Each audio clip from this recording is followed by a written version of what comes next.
आणि इथे तुम्ही बघू शकता बाईट्स आपले किती क्रिस्पी झालेले आहेत, एकदम क्रंची झालेले आहेत आणि खूप टेस्टी झालेले आहेत. खूप जास्त वेळही नाही लागत या रेसिपीसाठी. नमस्कार, मी विजयाज वेगन रेसिपीजमध्ये मनपूर्वक स्वागत. व्हिडिओ शेवटपर्यंत नक्की बघा. आवडल्यास लाईक, शेअर आणि सबस्क्राईब करून बेल आयकॉनवर नक्की क्लिक करा, जेणेकरून मी टाकलेल्या व्हिडिओचं नोटिफिकेशन सर्वात आधी तुमच्या फोनवर. चला तर मग पटकन रेसिपीला सुरुवात करू. इथे मी गॅसवर पॅन ठेवले, त्यामध्ये चमचाभर तेल टाकून घेते. आता यामध्ये मी बारीक चिरलेला लसूण टाकून घेते आणि हे छान आपण फ्राय करून घेऊया.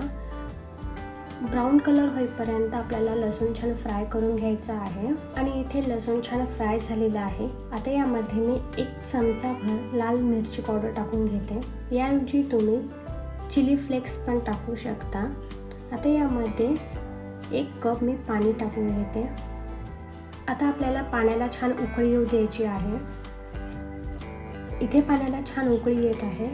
आता या स्टेजला मी 1 कप तांदळाचं पीठ टाकून घेणार आहे. 1 कप मी पाणी टाकले आणि त्यामध्ये 1 कप तांदळाचं पीठ टाकते आणि हे पीठ आपण छान मिक्स करून घेऊया पाण्यामध्ये. पीठ आपल्याला पूर्ण छान मिक्स करून घ्यायचे. इथे छान मिक्स झाले पीठ. आता मी गॅस बंद करते आणि हे एका बाउलमध्ये काढून घेते. आता मी हे सगळं या बाउलमध्ये काढून घेतलेलं आहे. आता यामध्ये मी 2 उकडलेले आलू किसून घेतलेले आहे ते टाकते आणि यामध्ये मी 2 चमचे कॉर्नफ्लोअर टाकून घेते. कॉर्नफ्लोअरने छान कुरकुरीतपणा येतो. आणि यामध्ये चवीपुरतं मीठ टाकून घेते आणि हे आता आपल्याला एकदम छान मिक्स करून घ्यायचं आहे. यात मी 1 चमचाभर कसुरी मेथी टाकून घेते. ऑप्शनल आहे, पण याने चव खूप छान येते, त्यामुळे मी हे टाकलेलं आहे. बाउलमध्ये पीठ चांगलं मिक्स करता येत नव्हतं, म्हणून मी एका सरफेसवर पिठाचा गोळा ठेवला आहे आणि हाताला तेल लावून चांगलं मी पीठ 5 मिनिट मळून घेणार आहे.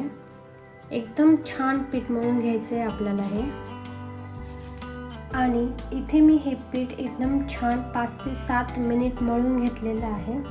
आता याचे मी 2 भाग करून घेते. हे पीठ तुम्ही 2 ते 3 दिवस फ्रीजमध्ये सहज ठेवू शकता. आता या पिठाला आपल्याला शेप द्यायचा आहे. तुम्ही कसाही शेप देऊ शकता. मी या पिठाला आधी लंबगोल आकार दिला आहे आणि आता मी याच्या अशा पद्धतीने काप करून घेत आहे. तुम्ही याला गोल गोल लाडूसारखे पण वळून करू शकता. आता मी याला थोडंसं प्रेस करून घेते आणि अशा पद्धतीचा मी याला आकार देत आहे. आणि इथे मी सगळे बाईट्स तयार करून घेतले. आता आपल्याला हे छान तळून घ्यायचं आहे. इथे आपलं तेल तापलेलं आहे. आता यामध्ये मी हे सगळे पोटॅटो बाईट्स टाकून घेते आणि छान मस्त खमंग ब्राऊन कलर येईपर्यंत फ्राय करून घेणार आहे. इथे आपल्याला डीप फ्रायच करावं लागेल. शॅलो फ्राय केलं तर हे बाईट्स आतमध्ये कच्चे राहू शकतात.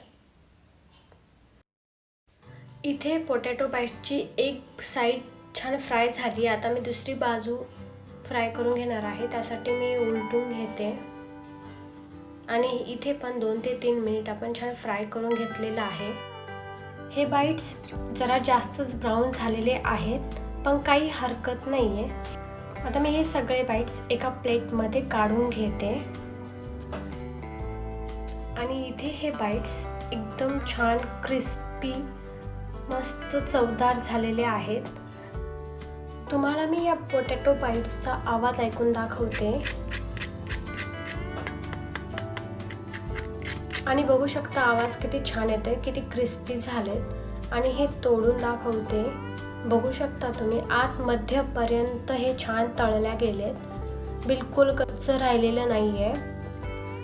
इथे माझा मुलगा तुम्हाला खाऊन दाखवणार आहे, टेस्ट करून दाखवणार आहे. तो खात असताना सुद्धा बाईट्सचा आवाज असा क्रंची येतो. तो सांगतो आहे मस्त झाले, यम्मी झालेले आहे. रेसिपी तुम्हाला आवडली असेल तर लाईक करा, शेअर करून सबस्क्राईब करायला विसरू नका. धन्यवाद व्हिडिओ शेवटपर्यंत बघितल्यामुळे. पुन्हा भेटूया अशाच नवीन रेसिपीसोबत. तोवर मस्त खा, मस्त रहा. Bye bye.